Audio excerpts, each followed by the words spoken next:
Us in here in a trapped room, you will have the coronavirus in Whenever like 22 minutes. Whenever people ask if I'm sick, I'm like, oh, it's just allergies.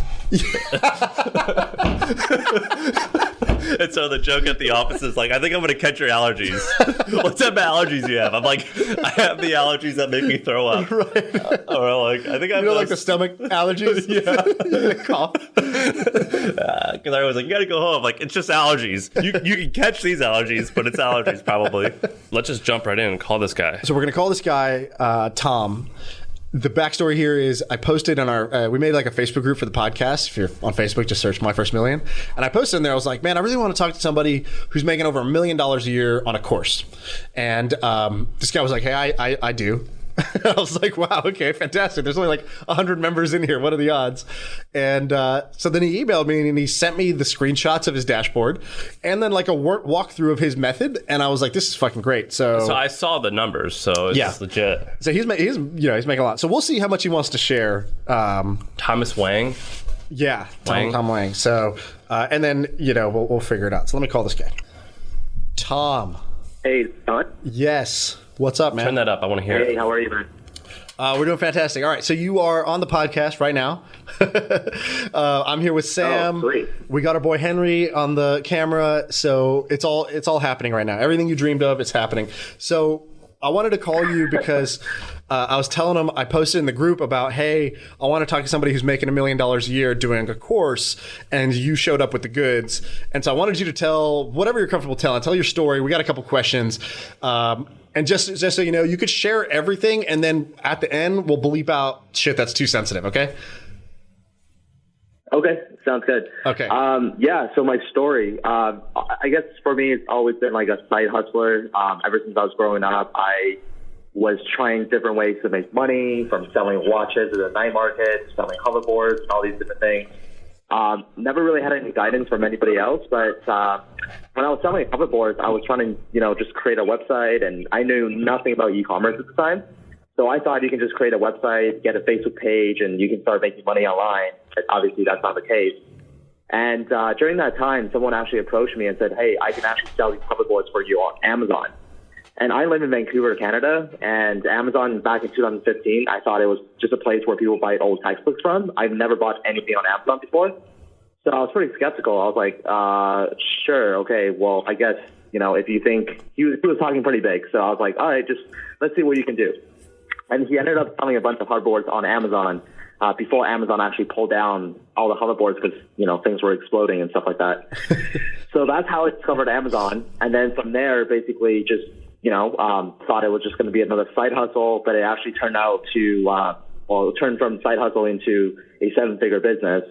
And right now we're actually going through an acquisition. So we're trying to sell the business right now. Yeah, a couple questions. So first, for everybody listening, he basically started an FBA business, got it to work. And FBA means fulfilled by Amazon, so selling a product on Amazon, and then the course teaches other people how to do the same. So that's how the course and what you're talking about connect. So right now you're in the process of selling a 7-figure FBA business, and you have a 7-figure course that teaches people how to do their own FBA business. So that's the lay of the land. Is he going to reveal the first one? Yeah. What can you talk about the actual business itself? Yeah, so I can reveal, obviously, based on the conversation you had with Paul, we're going through acquisition right now, so I can't really reveal the name of the business or anything like that for sensitive reasons. But it's a skincare business. It's in the beauty niche, and I started that business with my girlfriend in 2017. We started with one product, which was a face serum that you put on your face. And we had no idea what we were doing, but the first month we did $7,000 in sales, and we're like, whoa, people are actually buying this product from us on Amazon. What is going on here? We had no idea what we're doing. And from there, first year, we finished the year off at $123,000 in sales. I was working a 9-to-5 job at that time, so I really, really wanted to quit my 9-to-5 so I could focus on Amazon. And then the second year, we were able to scale that to $1.7 million. And then last year, we did $3 million. This year, if we don't sell our business, we have plans to doing about $6 million. So it's growing pretty rapidly. But yeah, we do private label. Some of the products that we have are actually custom formulated. I don't use any of the products myself. I'm definitely not passionate about skincare or anything like that. My girlfriend is. So I'm just helping her with the marketing side of things, branding, optimization on Amazon, SEO, and all that. What would your income be in 6 million in sales? Well, this year we're projected to do 6 million, but last year our EBITDA was about 30%. Wow, that's amazing. Everything. And what could it sell for? 3 or 4 times income? Yeah, so the market value can go anywhere between roughly 2 to 6x. So that's obviously a huge range. The ones that are on the lower end are just products on Amazon that are just like not branded. For example, like rose gold balloons or some random things like that, like very commoditized. But with our product that is branded, you can definitely get it on a little bit higher end. So we're hoping to get at least a 4x of EBITDA, but we'll see what the brokers can do. Nice. Okay, good. So congrats on the FBA business. And then tell us about the course. So why did you switch to that? Because I'm always skeptical. Like when somebody's selling a course about how to make money, I'm like, if you knew that secret, you would just be doing it. And in your case, in fairness, you are actually doing it. But why did you decide to do the course? And then talk about how big that's become. Yeah, no, absolutely. So the reason why I launched the course is because when I first started at Amazon, I was following all the other gurus it's just free information, right? Like you go and type in how to make money on Amazon. You see a guy with a Lamborghini. You're like, oh, this guy probably knows what he's doing. So you click on his ad and video and you start watching his videos. Like, oh, this makes sense. But then the problem is when I started implementing the strategies this guy was teaching, it didn't work out for me. I'm like, I did exactly what you told me to do and it's not working out. Like, what is the disconnect here? And I later found out that a lot of these gurus with the Lambos and the whatever, are idiots. A lot of them don't sell on Amazon. They are just really good at, copying other people's information and making it into their own and package it together and sell a course. So for me, I actually never thought I would launch a course. I basically just started documenting my journey on YouTube. I was like, I got a camera. I'm like, hey, this is day 56 of my Amazon journey. Like things are not going so well, but we'll see what happens. So I started just documenting my journey, and then from there, people kind of liked my realness, authenticity, and people started following me. And then as I slowly started getting an audience, people were asking me the same questions over and over again. I'm like, well, what if I just launch a course? Would you guys be interested in that? And I remember the first course that I launched, it was $100 a month for 3 months. I got 50 people in it, and I was like, wow, people actually gave me $100 for me to teach them Amazon. So that was kind of cool. And then from there, I did a couple more of those courses. The price went up a little bit.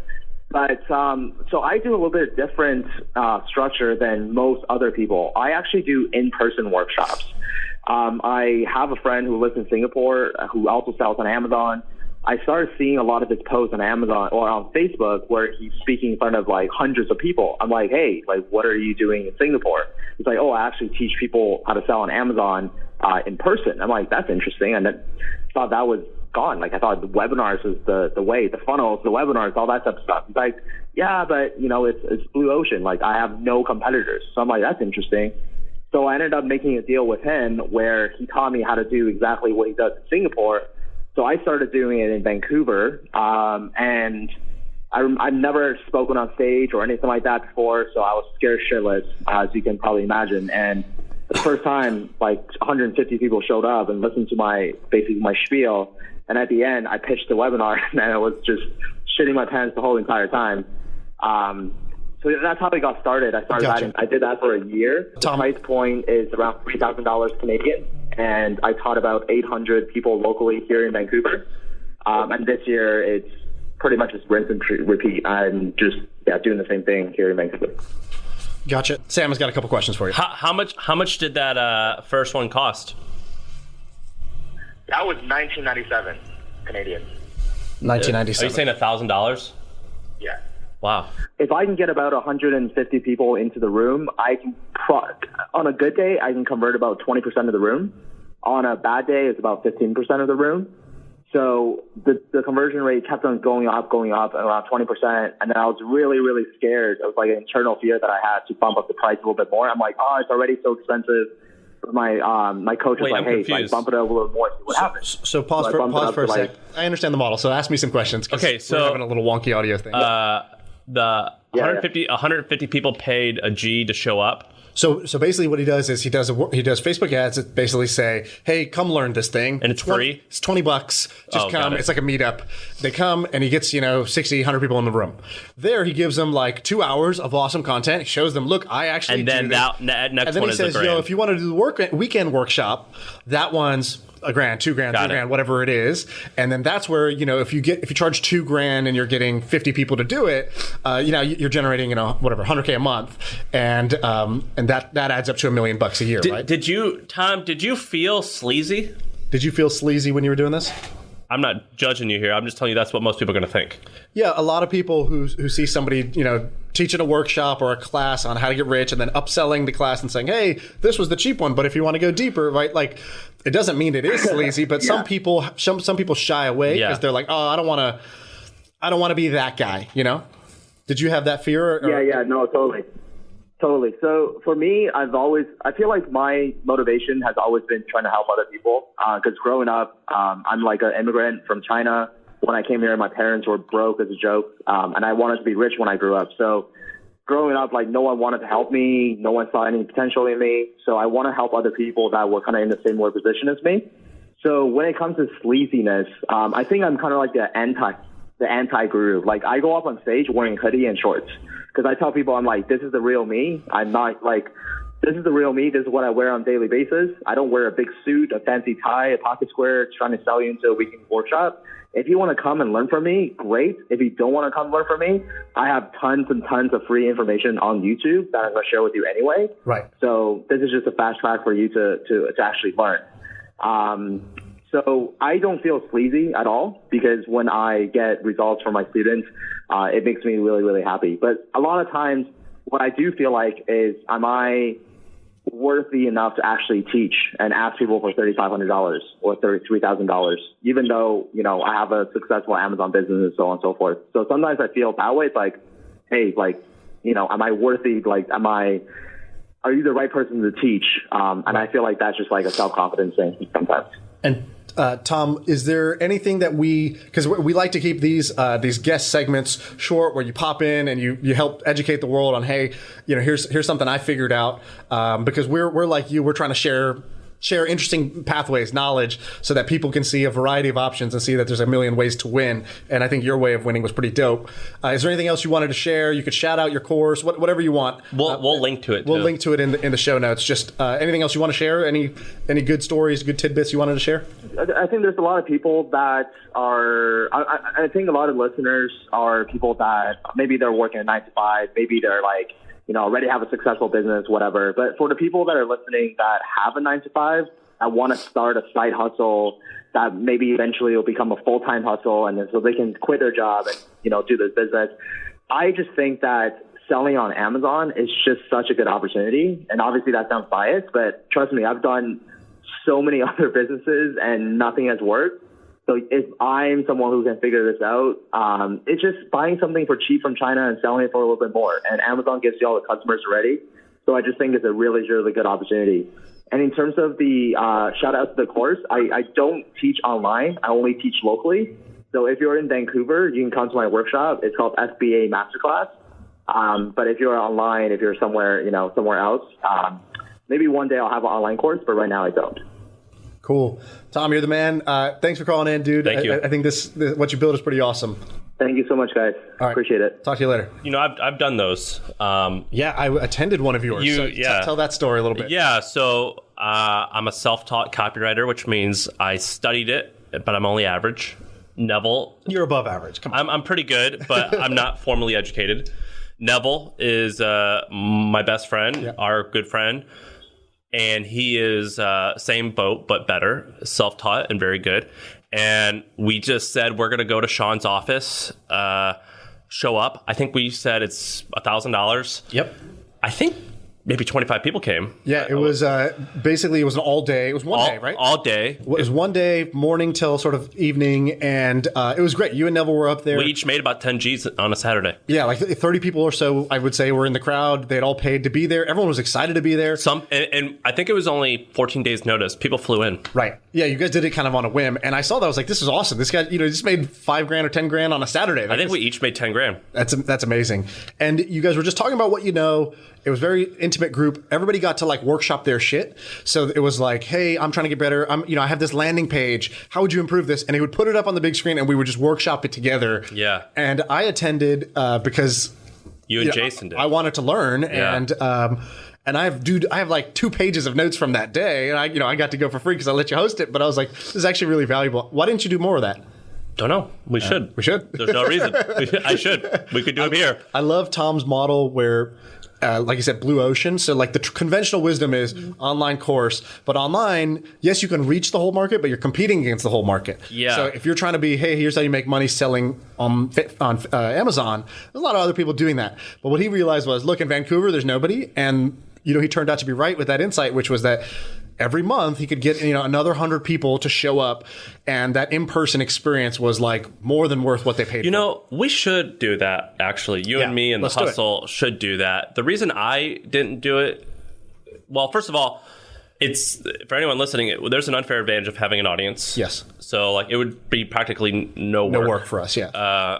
So that's great. Neville, I don't know how many people are on his email list. I don't know this for a fact. I would guess 50 to 100,000. Yep.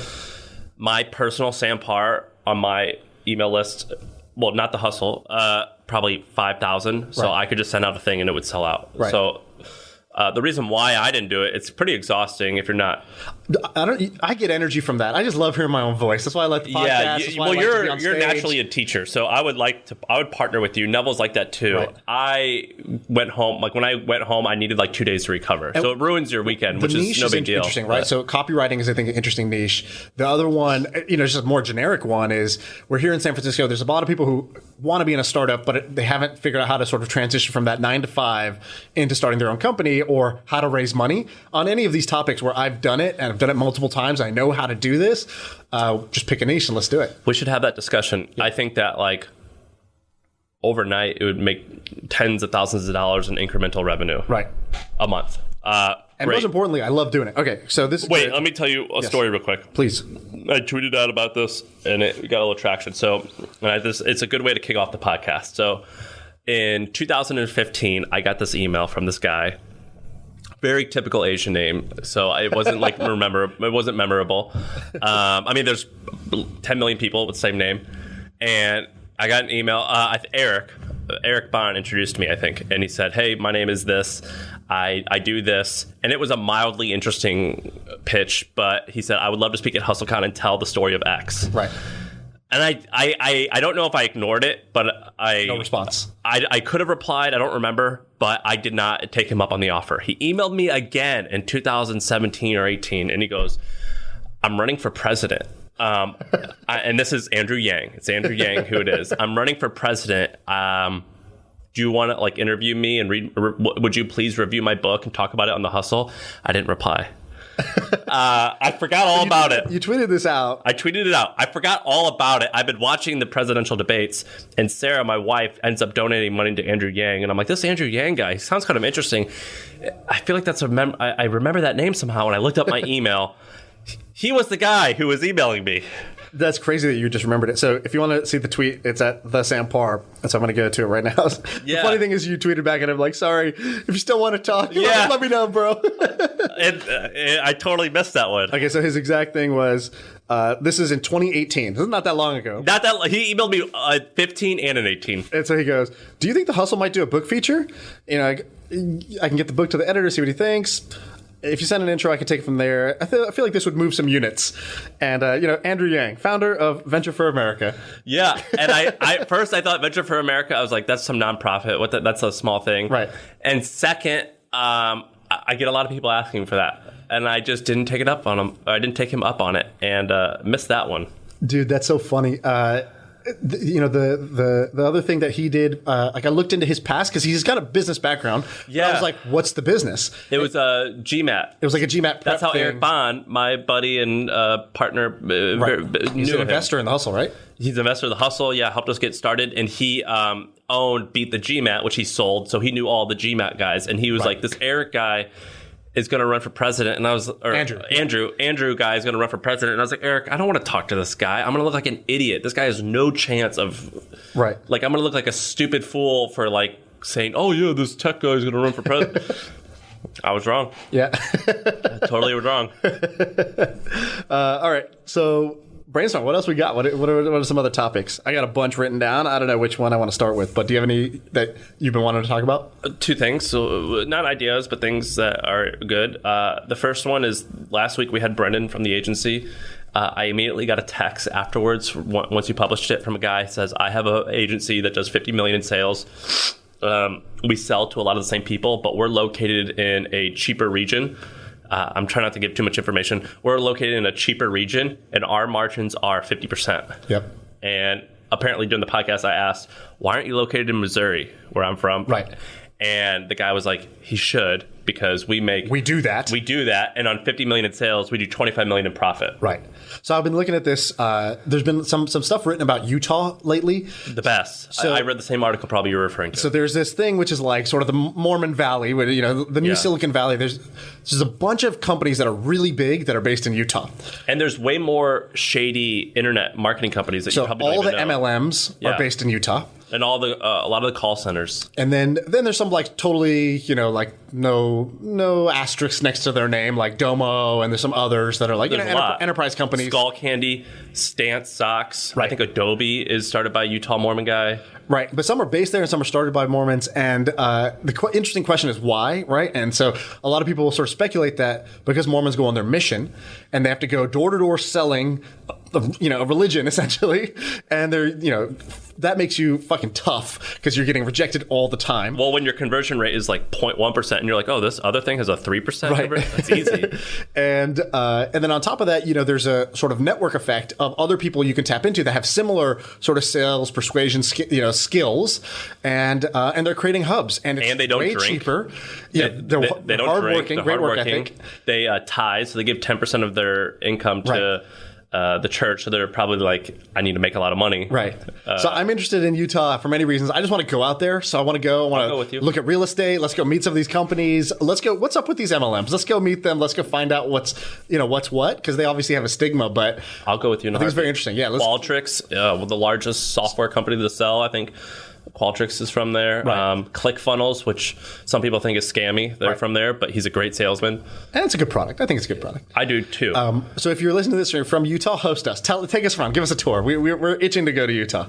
And then the second thing I'm going to do this in our Trends Facebook group. What I'm going to do is, I think a great way to come up, I love investing in software companies, and I would love to start one day. And what I've been doing is looking at our expenses. So we spend a certain amount of money each month. Yep. I like to look at our QuickBooks and be like, where are we spending our money? I'm just going to get rid of some stuff that I don't want to reveal. I'm going to post our expenses in our Facebook group. Right. And I think that's an interesting way to see. And I'd love to see others too, because that's where you're going to see some patterns and opportunities. Yeah. So I'm going to do that. Yeah. I'm going to publish that. You also need to publish your thing. Yes. My import-export list. Yeah. I have one idea. The problem is sometimes I have these ideas that I still think I'm going to do, and I don't share them. But in reality, I'm not actually going to go do them. Well, just delete some of them. Yeah, I should do that. But then I feel weird. I'm like, here's my idea list, but I took away the good ones that I would actually do, right? No, I don't think you should feel weird. I do that too. So, I invested in a company that was based off a trends report, and someone asked me which one it is, and I was like, I'm not going to tell you. Right.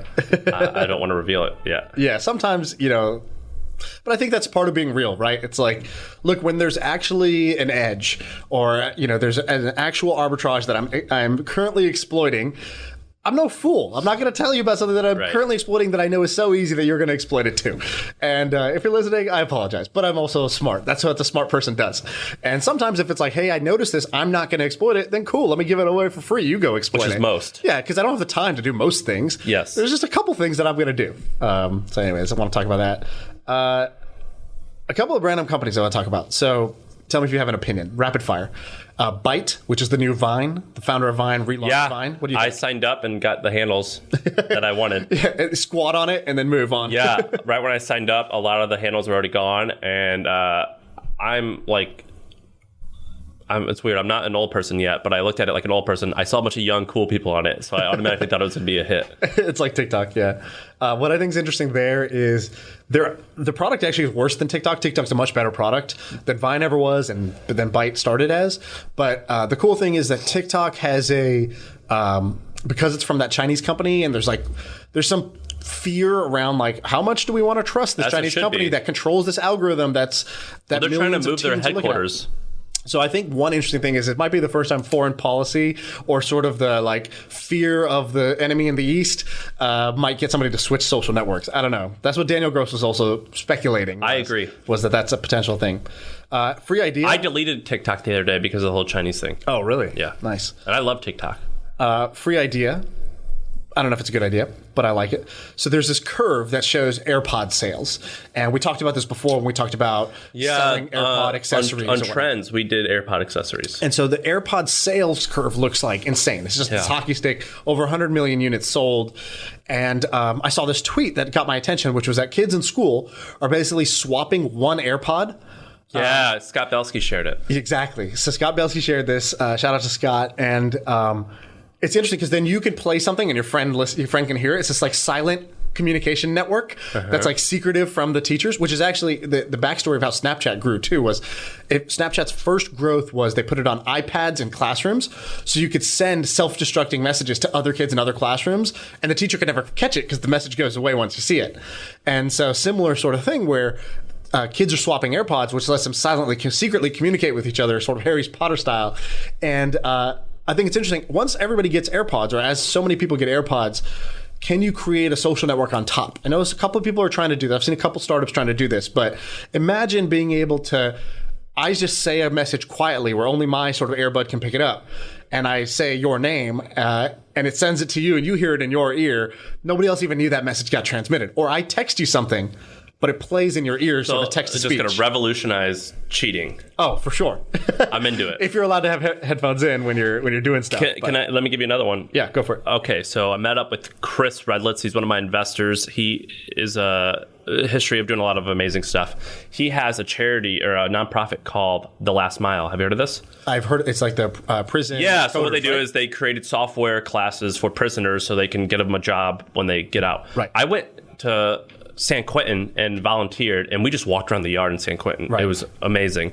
Anyway, what he's doing is it's a nonprofit, but he's going to potentially launch a private business on top of it. And what he's lobbying the government to do is allow prisoners to have iPhones. And it will be in a closed network.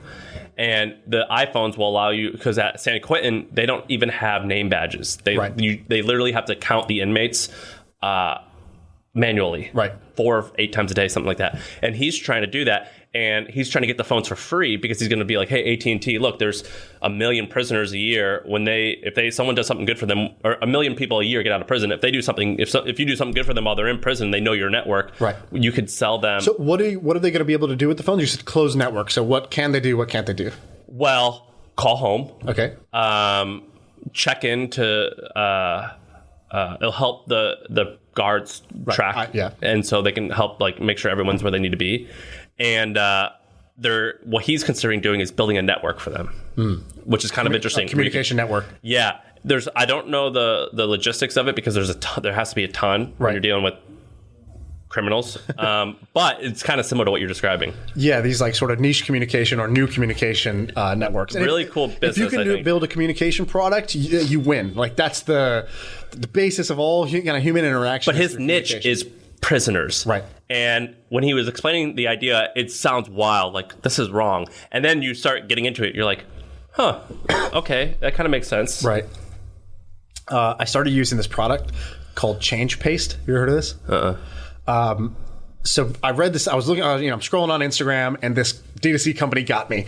They were like, "Look how many toothpaste bottles get thrown away every year. Right? It's insane. Right? We all go through so many of these, and it's it's killing the environment, and also it's kind of a pain in the ass to use normal toothpaste bottle, because you're sort of, by the end of it, you're sort of squeezing out the last bit. It gets all crusty on top. You lose the lid, blah, blah, blah. So what these guys do is a simple tablet, and it's a version of dry toothpaste, which is this niche thing today that I think could get bigger. So it's a tablet. You put it in your mouth. You start to bite on it. You chew it. And then you just put a wet toothbrush in your mouth, and it becomes toothpaste. So it's essentially zero waste because it comes in this like compostable little pouch. The dry toothpaste is like the dry tablet doesn't use all the chemicals that like Crest and others do. So this reminded me of like a native deodorant style business.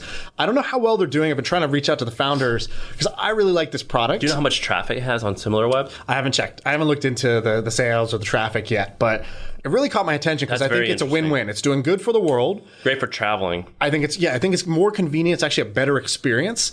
And it's just different. And I think that a lot of people like to do something different. I'm one of them. I'll try anything.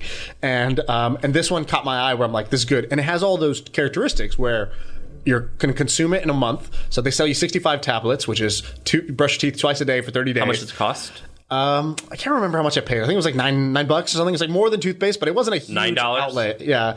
I don't know the exact price. Maybe they could charge more. I don't remember what it was, but I'm going to repeat purchase, right? Because once I adopt this is going to be my thing. And so I'm pretty bullish on this. And I'm curious if this is going to be a thing. That's cool. I'll tell you another one. Nick Sharma, who is an D2C associate of ours. Twitter. Yeah. He helped. Do you see what the thing that they launched? The emergency pack. Lucy? Yeah. Lucy, is it called? Or no, Lucy's Juicy? Something like that. Judy. I hate a lot of these new D2C things. I don't hate that one. So explain what it is. So Judy is what? I'll buy it. So it's a container that has supplies for an emergency. I live in California. Maybe there will be an earthquake. Right. It's supposed to have the supplies for that. I think flashlight or some type of radio that's crank. So the cool thing they do is based on where you live, they kind of know what disaster you're likely to have, and so they create the to-go bag, your emergency go bag based off of California, it's earthquakes. This is what you would need and how much you would need. And I have a feeling the way that you can discover this product or one like it is Costco public? A public company? Yeah. No, I don't think so. I might be wrong. So Costco has one. Yeah. It's probably pretty good. Anything Costco sells is... They have an emergency bag? Yeah. What I imagine, the way that I would have came up with this is I would have... If they're public, I think they're public. If they're public, you can read Costco's annual report and you could see, and they'll probably mention like products that are doing shockingly well. Right. And I bet you emergency kits were one of them. That's cool. I like that. I like that idea. It caught my eye too. You didn't even tell me about that one. I separately saw it and I was like, "Ooh, this is interesting." Yeah, I think that Nick launches a lot of interesting things. He launched. He's not the founder, but I think he's the kind of help launch. Yeah, he helped do this. Costco is public. You're right. They are. So you could read Costco's annual report, and I guarantee they'll say like interesting things. And so like everyone talks about Kirkland jeans. It's like, well, why do they talk about Kirkland jeans? You just go there and you figure out why, and you make that. Right. Nick launched this thing called Hot House. It's like basically what they did, and I think this is stupid. I want them to win because I like when people win. I think this is a horrible idea, but I think I'll be proven wrong likely. But you can't ship liquor. You can ship wine. Or you can ship, but there's rules. Right. You can ship wine. It's a lot easier to ship wine. It's so hard. So what they did was they made like a liquor that has low percentage of alcohol, and they branded it as don't get too fucked up, just get a little fucked up. Right. Tipsy. Yeah. And it's kind of interesting. We'll see. Just make up for it in volume. Yeah, well, that's what I think will happen. Right. But it's kind of funny. I don't get it. I'm a non-drinker though. I thought it was non-alcoholic whiskey, and I was like, that's really dumb. Right. But I drink non-alcoholic beer a lot. Yeah. That could be interesting.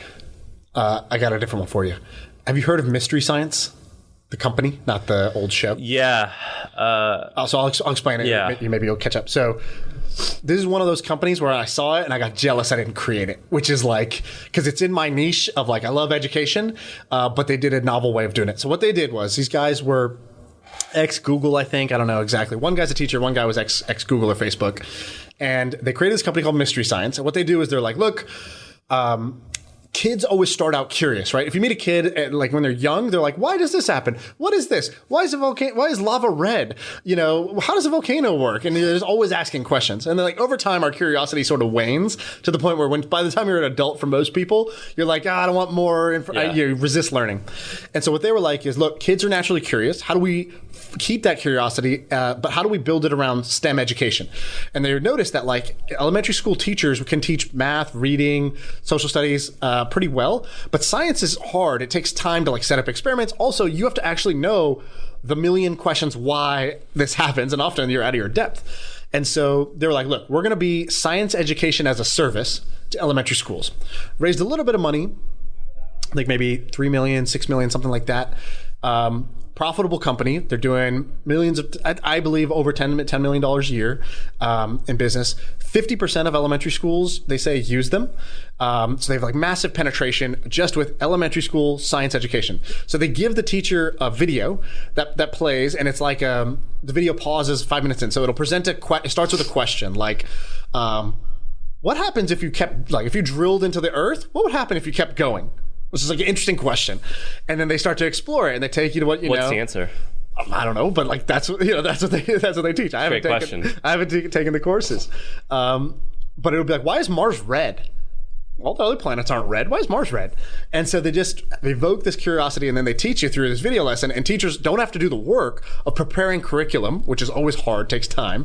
So they get this best-in-class curriculum. They make the video once, and it just gets distributed to all schools. Awesome business, awesome for students, awesome for teachers, awesome moneymaker. Love this business. Amazing. What I would love to learn, I don't know anything about this, is how hard is it to sell into a school? So if you have to sell into a public school, I bet it's like the hardest thing around. So I want to get the founder on this because I want to talk to him about it. But I read some interviews, and they were like, yeah, so here's the thing about schools. They go, all of our investors told us this, and it was true. It's probably just bullshit. It's an enterprise sales cycle without the enterprise price tag. So you got to go through the slow bureaucracy, but you don't get to charge $100,000 or $1 million a year. But once you're in, you're in. Once you're in, you're embedded. And but what they did say is the world is changing a little bit, and teachers are more empowered to get stuff adopted just themselves. And if you like design it that way, it's kind of like how Slack got adopted just by a department rather than the CIO making a decision for the company. That's cool. And so that's what they say. More than ever, teachers just individually pick it up. I don't believe that. And then go. I believe maybe that is changing. Right. But if I know anything about schools, this public school system, which is not a lot, by the way, but the little that I do know, it seems just bureaucratic. Right. Very, very, very hard to sell into. I believe that to be true. Like I do Blackboard think it's shifting, and you remember Blackboard? Yeah. Like I imagine those things are quite huge, but horrible to sell to. There's another company that's like this that I saw called Kahoot. Have you ever heard of these guys? No. So if you just type Kahoot annual report, it's all online, so you can see this. I don't remember the numbers off the top of my head, but what they do is it's like a learning based game. So it's kind of like you put it's like a trivia thing that teachers can do in class. So it's like question, and then the students all buzz in their answer, like multiple choice, and then from a phone or a device, and then it tells you if you got it right or wrong, and then like somebody wins in the end. It's like these little short mini games. Companies are using this for like their all hands and stuff like that. It sounds like Quizlet, and they're doing. I want to say 200 million plus in revenue. It's insane how big this business is, Kahoot. And check out their annual report. It's like do you know shocking. Quizlet? I've heard of Quizlet through Bootstrapped. I think their office was down the street from my office a long time ago. Bootstrapped. Are they flashcards? Flashcards. Digital flashcards. Bootstrapped. I don't remember. I looked it up a while ago. If they were in the 50 to 100 million revenue range, I wouldn't be surprised. Right. Pretty amazing. Crazy shit. Another school, kind of related thing. Have you seen the documentary Cheer? I haven't probably heard about it. I saw it on Netflix. Yeah. It's a cheerleading documentary on Netflix, and they only mentioned this for about 2 minutes about this thing called Varsity Cheer. Okay. And they barely mention it, and it's who hosts the national championship, and you have to pay money. They mentioned it because Varsity Cheer didn't allow Netflix's cameras to be inside the championship. Right. So I just got curious and looked it up. It's a company that recently sold to Bain Capital, I think, for $4 billion. Varsity cheer? Yeah. Wow. Yeah. So Maybe the high school varsity cheerleading league, essentially. A league sold for the same amount the UFC sold for. Yeah. It could have been $2 billion, but I'm almost positive it was 4. And if it wasn't 4, I bet you it would be with earnouts. Right. Bain bought it. Along with KKR, I think. So I looked it up. I did research. They're based in the outskirts of Dallas, Texas. They just monopolized cheerleading, and so they do a lot of. It sounds like people don't like them, right? Because they own the largest cheer competition, right? Okay, so they make money off that.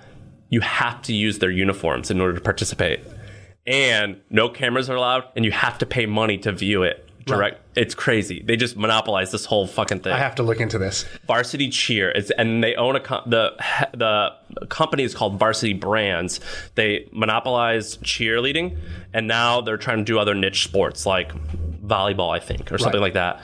This is good news for Play Versus, who's doing high school esports, and they're trying to do basically a similar model. I'm curious if it's crazy. It worked well, and it kind of actually. This actually isn't related, but have you heard about the scrubs business? Scrubs? Like medical scrubs? Okay, yeah. Tell me about it. I've looked into this because I was thinking about creating. Yeah, man. These guys, it's the same fucking playbook of cute millennial shit. Right. And they just... the angst in your voice. Well, it works. It works so good. But for some reason, I have hatred towards it. They did it for medical scrubs. They hit 100 million in sales this year. Yeah. And so it has a cute name. I forget the name. But people are buying, I didn't know this. Nurses buy their own scrubs a lot of times. Right. And people are gifting scrubs to nurses, and they're like cool looking. Right. They're like a little more fitted, and the patterns are different, but it's like the same. Yeah. There's the same thing for the shoes, because people who work in restaurants and doctors and nurses are on their feet so much that they have these like special clogs. And I bet you that clogs brand, it's a high quality product, but like, well, not Crocs modernized. Still does $1 billion a year in sales. Right.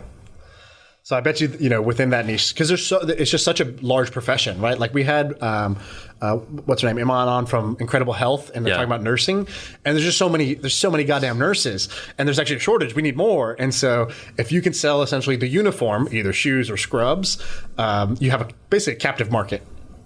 I agree. Cool. Barstool got acquired.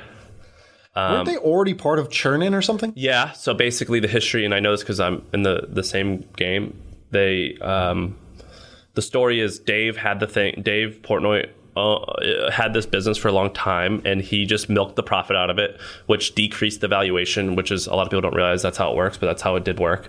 I believe he sold 50% of it at only a $15 million valuation. Years ago. 4 years ago. 4 years ago.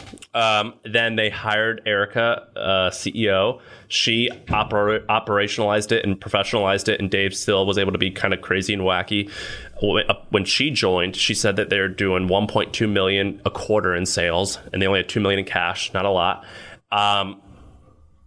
This past year, they scared $100 million in sales. Sold for $450 million, right? They sold a portion of the business for $450 million with an option to the company to buy the rest.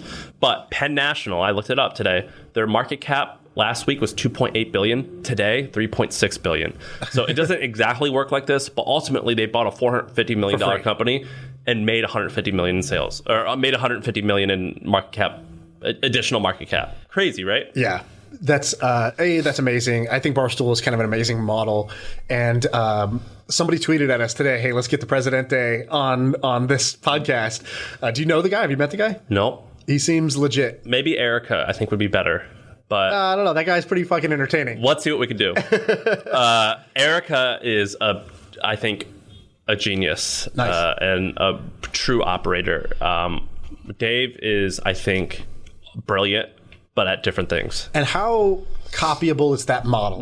It's not. Because what? Talk through. Loads of companies have. So the Hustle, we have two investors. One is the founder of The Chive, and the other is Bleacher Report. Mm-hmm. They haven't been able to do it. Right. What do you think makes it hard? What was special about their situation? It's like, how hard is it to copy Saturday Night Live? Really hard. So it's on the whole, the content, the culture, the fan base. Yeah. The magic of that was different Yeah, than what most media companies do. Yeah, 100%. And so when you look at that, what do you think? I think that we can do that. Do you think like, no, we should go a different path? What do you like when you read that? Well, first of all, I think that in order to build a business like that, there's loads of paths. And I actually think that they actually probably could have sold for way more, but they are inappropriate. A lot of people think they are, at least. Right. And a lot of big companies are like, no, we're not touching that. ESPN wouldn't buy them, even though it makes sense, because the politics. Right. They're just soft, I think. Yeah, ESPN's a Disney company. Right. They're just afraid. Right. Most media companies out there, I think, are built horribly. They have shit audiences, shit content, and they're shit operators. They're losing money. Like, you want to name names or? Well, just like the big, all the big companies that have raised lots of money and are unprofitable now. And what makes their audience? You're saying shit audience. What is it about their audience? They don't. So you're not talking demographics. You're talking about like the loyalty. Yeah. So what Barstool did that was great was they have an equal amount of people who hate them but love them. Right. That's what you need. They're not in the middle zone of it's like or apathy. It's exactly why Donald Trump won versus Hillary. A lot of people were like, yeah, I'll vote for her, I guess. What's the big right-wing thing? Breitbart? Yeah, Breitbart. So what I do every morning is I like to go to far left and far right news sites, and I look at the comment section. Breitbart, which is far right, has the most comments of any news site I've ever been to. Right. And that is one of the highest signals of... So regardless of your politics, from a business perspective, that's what you want. Yes. Extremely highly engaged. Yeah, and that's what Barstool has done. And so it's really hard to replicate. And a lot of people, particularly committees, like large businesses that try to like look at this shit in a petri dish and be like, well, how do we replicate this? Well, it's really fucking hard because you got to be a maverick a little bit. And so that's why I think a lot of these media companies cannot replicate it. Right. So our podcast stuff. Yeah. I think let's do, starting next week, I think let's just try for 30 days, 2 or 3 times a week. Okay. And we'll work out the details after this, but 2 or 3 times a week. Yeah. More of this. Yeah. We asked last time, we kind of fished for some compliments. We were like, hey, if you want to see us do more, let us know. So I got a bunch. And here's what I think. My honest opinion is it might be there, it might not be there. Yeah. But the experiment is worth doing. It is. The answer for me for sure is it is not there. What does that mean? Like, explain what you're talking about. My hard no. My Twitter, the amount of Twitter replies I get on Twitter proves that it might be there. Yeah. So not for sure, but not. And I think I don't know I know we don't have to say how many listens it's gotten, but it's probably gotten close to 1 million downloads so far. Yeah, getting close, which is cool because like 6 months of effort getting to 1 million is a great milestone. Yeah, I know for sure what the listens are, but I don't know. I forget what downloads The downloads are a little harder to track than the listens, but if you use like what I would call like a conservative rule of thumb, we're either at 1 million or we're plus or minus 10%. Yeah, so it's about there. Right. So that's cool. All right, high five. Yeah. So we'll talk about that after this, but we'll start doing that. Yeah. Sweet. All right, we're done.